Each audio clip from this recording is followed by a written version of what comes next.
La señora Sigrid Bazán participó de esa sesión, está con nosotros. Muchas gracias por estar acá. Buenas noches. Buenas noches. ¿Qué balance ha sacado usted de las más de 2 horas pasadas con la fiscal de la Nación esta mañana? Ha contestado más preguntas que nunca. No sé si todas, veremos después. Pero en todo caso, dio la cara a los congresistas. Sí, mire, gracias Fernando, porque en realidad lo que hemos tenido esta mañana ha sido nuevamente un circo, ¿no? La señora fiscal no ha respondido en realidad de manera directa a todas las preguntas que se le han realizado, preguntas bastante específicas, pero creo que han quedado 3 hechos muy claros.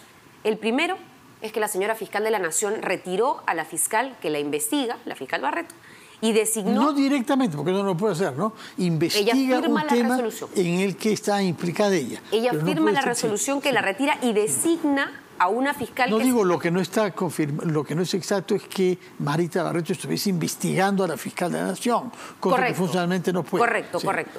Pero designa a una fiscal que se reunió con ella el domingo en la madrugada para que continúe la investigación en su contra, que es esta fiscal Jara. En segundo lugar, intervino directamente en la remoción de una fiscal suprema, que eso ya lo hemos visto con el caso Zoraida Ábalos. Y en tercer lugar, la señora fiscal de la Nación dispuso el nombramiento de un familiar de un congresista, y esto ha sido corroborado por el propio congresista a cambio de que este vote a favor de la remoción de la Junta Nacional de Justicia. ¿Quién es este congresista? El congresista Balcázar lo ha corroborado el día de hoy. Entonces yo, la verdad, frente a estos que ella le llevó documentos de su familiar. Un USB con los currículums o con el currículum vitae, ¿no es cierto?, de esta familiar para que sea contratada ante la Fiscalía. Y la verdad, Fernando, que a mí me sorprende porque si estas 3 cosas, por lo menos, que ameritan una investigación, que puedan llegar a ser delito, pero que son hechos, no ponen en duda y en cuestionamiento la permanencia de la señora Benavides como fiscal de la Nación, yo no sé qué otra cosa lo pueda hacer. Y las preguntas que se le han hecho... La otra cosa que lo puede hacer es que las afirmaciones de Jaime Villanueva, que se han vuelto mucho más explícitas hoy, tengan pruebas. Y él pueda demostrar que obró, como lo ha declarado aparentemente ante la Fiscalía, por mandato de su jefa, Patricia Benavides. No hay todavía una prueba contundente sobre eso, ¿no? Claro, son todas las versiones de las personas involucradas. Entonces, yo creo que son igual evidencias bastante fuertes cuando la propia fiscal incluso pareciera que se han distanciado porque ya reniega de quien ha sido su persona de confianza todo este tiempo y dice, bueno, una persona investigada puede decir cualquier cosa. Eso la verdad que deja mucho que desear. Esa fue su respuesta con respecto a las declaraciones del señor Villanueva que se filtraron en El Comercio, en las redes sociales, durante la sesión de fiscalización. Pero lo otro que quisiera hacer incidencia sí también es, por ejemplo, el tema político y cómo el día de hoy hemos visto incluso la diviaca en el Congreso de la República porque habría vínculos entre la Fiscalía y ciertos congresistas, algo de lo que también se le preguntó a la señora fiscal y tampoco respondió de la manera más transparente. El tema de la Junta Nacional de Justicia, por ejemplo, quedó completamente en el aire cuando yo le pregunté por qué mantiene una investigación abierta sobre un hecho que es falso. Hay una investigación ahora que involucra al presidente de la Corte Suprema cuando el propio presidente ha dicho que él nunca fue presionado por la Junta, que ese fue un chisme que salió en un diario local, que es Diario Expreso, y que no ha tenido ninguna presión. Sin embargo, esa investigación sigue abierta hasta el día de hoy. ¿Es esta una herramienta de presión de parte de la Fiscalía de la Nación para con la Junta Nacional de Justicia? Porque de lo contrario no se explica por qué continúa. Y de la misma manera, ¿no?, trae a una persona que está investigado, que es el señor Jorge del Castillo, como abogado, y esto sería bueno que lo respondan otros abogados porque de acuerdo a la ley de carrera fiscal no puede ser, ¿no es cierto?, o no puede haber una relación extraprocesal de alguien que está siendo investigado por la Fiscalía como abogado defensor de la fiscal. O sea, la verdad es que ha sido... Ahora, ¿no ha mencionado usted algunos temas que eran objeto de la investigación de la Junta Nacional de Justicia? Sus tesis y grados universitarios. Correcto, que no ha mostrado. No contestó, se le preguntó desde el inicio, el señor Pasión Dávila, me parece, y no contestó. Y luego tampoco contestó por qué removió a la fiscal Betsabe Revilla, que veía el caso en el que estaba su hermana implicada, pese a que había dicho explícitamente que nunca interferiría con la investigación a su hermana. Correcto. Eso lo declaró ante la Junta Nacional antes de ser elegida fiscal de la Nación. Sobre eso, durante 2 horas y media, no contestó nada. Correcto, y creo que lo único que esgrimió su defensa fue que esto era un complot contra la Fiscalía de la Nación, cuando ya hemos visto que hechos hay suficientes como para dudar de su permanencia. Que se pueda seguir investigando, eso es algo que estamos esperando de parte de la Junta Nacional de Justicia, pero que hay hechos que hacen inviable que esta señora siga dirigiendo toda la Fiscalía y que pone en peligro más bien la neutralidad, la objetividad política en medio de un poder del Estado que no debería estar contaminado, está claro. Ahora, ella se autopresentó como una víctima de una persecución a causa de dos razones diferentes, dijo. Uno, la lucha contra la corrupción, porque quienes quieren sacarla del camino son las personas implicadas en el caso Odebrecht, dijo. Y en segundo lugar, a los violadores de derechos humanos, léase las muertes, las 49 muertes producidas entre diciembre y marzo, por la investigación que ella ha lanzado y que la ha llevado a una denuncia constitucional contra la presidenta de la República y 4 ministros. Sí, mire, aquí yo quiero repetir las preguntas que la congresista Paredes incluso hizo sobre esa terrible, y yo tengo que lamentar la instrumentalización de los fallecidos en las protestas. Hace ya prácticamente se está cumpliendo un año y lamentablemente no se respondió de por qué no avanzan estas investigaciones. Investigaciones que si ella tuviera bien realmente priorizar, ya tendríamos luces. Un año ha pasado de lo que sucedió y quiénes son los responsables. Pero dijo que ya tenía nombres de los autores directos. Se han cambiado a los fiscales a cargo sí, de las investigaciones, por ejemplo, de la masacre en Puno, de la masacre en Ayacucho.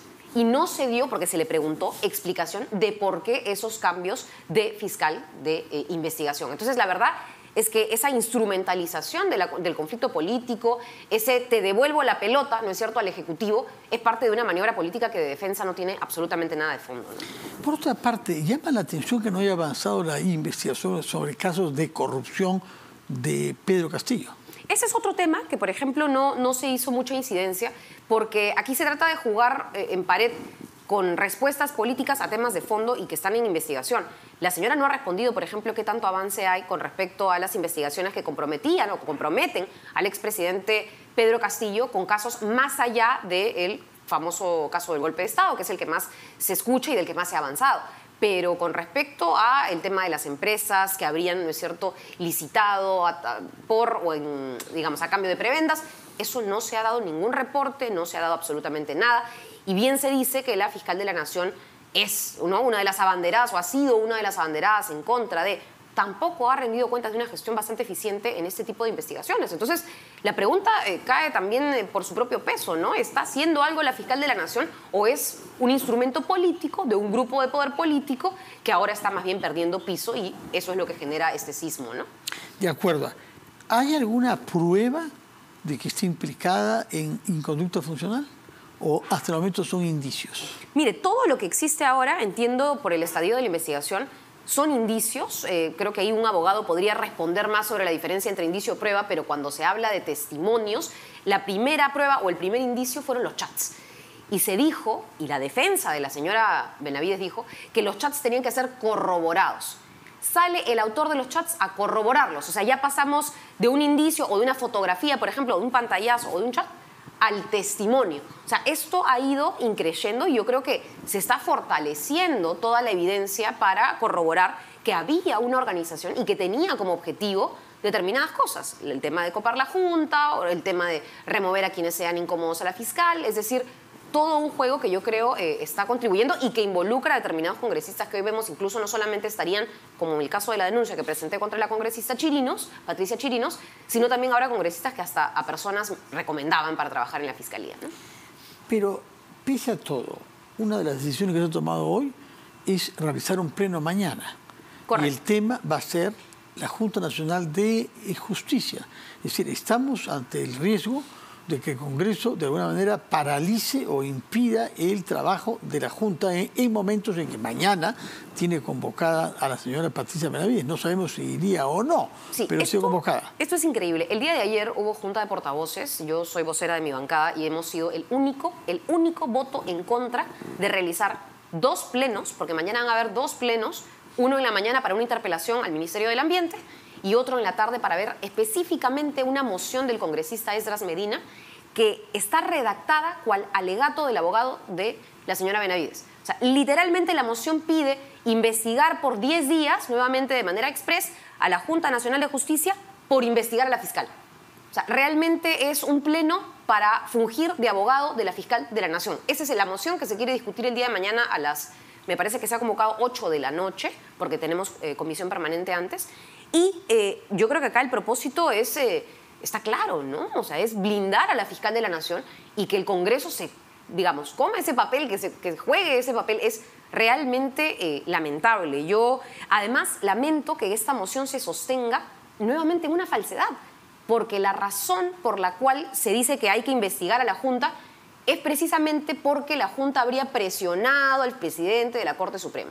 Y el presidente de la Corte Suprema ya dijo, no me presionar. Entonces estamos, discúlpame la expresión, Fernando, tomando un refrito para ser abogados de una fiscal que más bien tiene todas las condiciones de no seguir en el cargo mientras se le investigue como corre. Bueno, veremos cómo sale de este entrampamiento la Junta mañana y qué votan sus colegas y usted misma en el Congreso mañana en el Pleno. Entre tanto, se ha producido el anuncio del Tribunal Constitucional de que el señor Fujimori debe ser liberado en el día, es decir, hoy. Su opinión sobre esa decisión y su fundamento jurídico. Sí, mire, yo creo, Fernando, y aquí la verdad tengo que lamentar la actuación de este Tribunal Constitucional. Justo veía con Mávila el segmento anterior en donde se está problematizando ese tema de los votos, porque recordemos que ahora el TC está solo con 6 magistrados y de esos 6 magistrados, 3 han firmado esta resolución.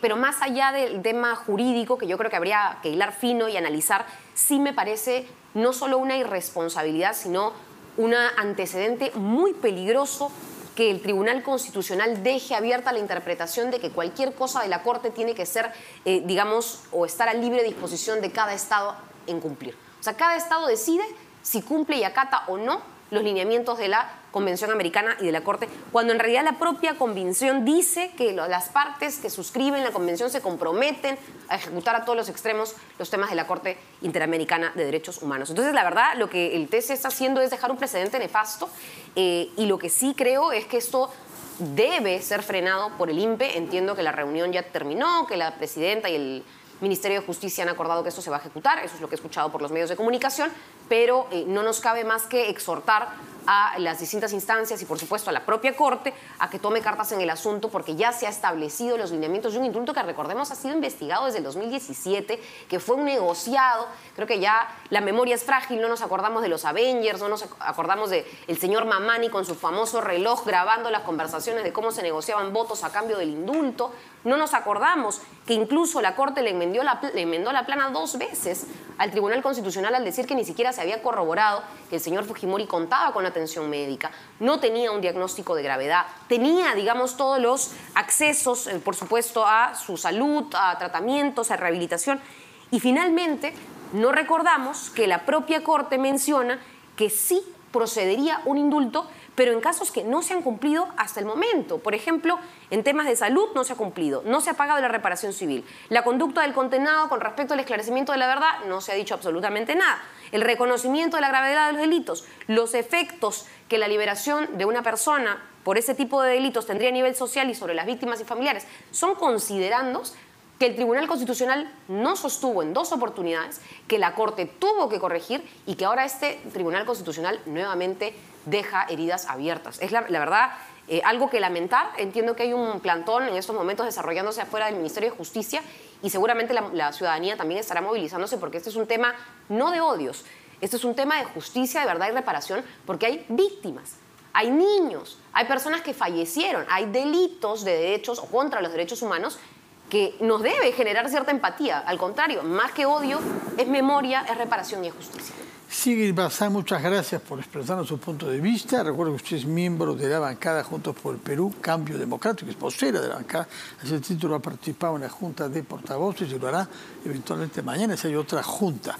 Gracias por haber venido acá y habernos dado su opinión tanto sobre la reunión en el Comité de la Fiscalización con la Fiscal de la Nación, cuanto sobre la decisión del Tribunal Constitucional sobre Alberto Fujimori. Que tenga usted muy buenas noches. Gracias, Fernando.